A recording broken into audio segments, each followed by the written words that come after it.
The situation in France is tense. The people of France are tired of high costs of living, inflation, and low wages. The prices of all goods and services have risen, but people's salaries have remained the same. Put yourself in that position.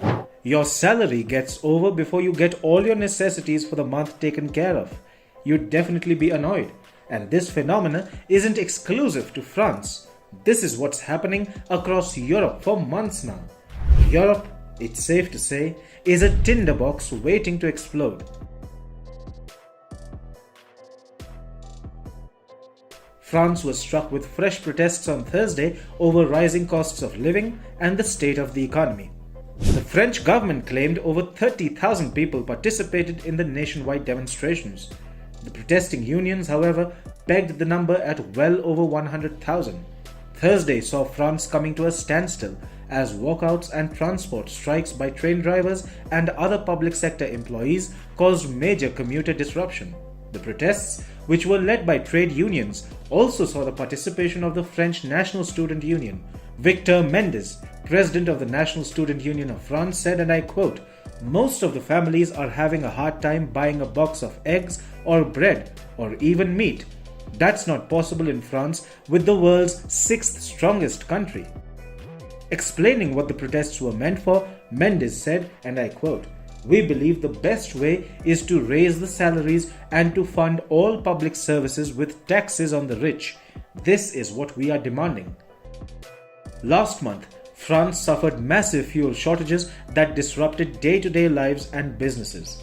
This happened because scores of oil refinery workers refused to go to work in protest of low wages and high inflation. The French government had then forced such employees back to work, causing much outrage among French unions over how the state was strong-arming them to work without fulfilling their demands.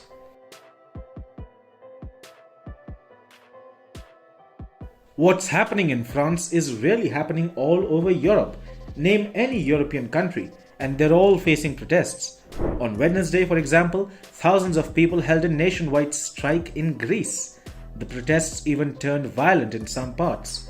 Similar scenes played out in Belgium, where traffic remained stuck for much of Wednesday and business activity got disrupted. Meanwhile, Britain's largest nursing union, the Royal College of Nursing, has announced that its members will strike soon. That could cripple the UK's health infrastructure, with hospitals and nursing homes being worst hit. The war in Ukraine is at the center of all this chaos. Russia has shut much of its gas supplies to Europe, leaving the continent in a painful energy crisis.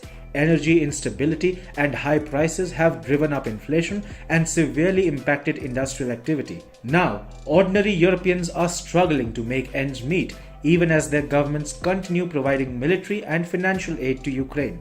For many Europeans, this looks like their governments are much more worried about the welfare of Ukraine than they are about their own citizens. That's really what is causing regular protests across Europe. Do you support such protests?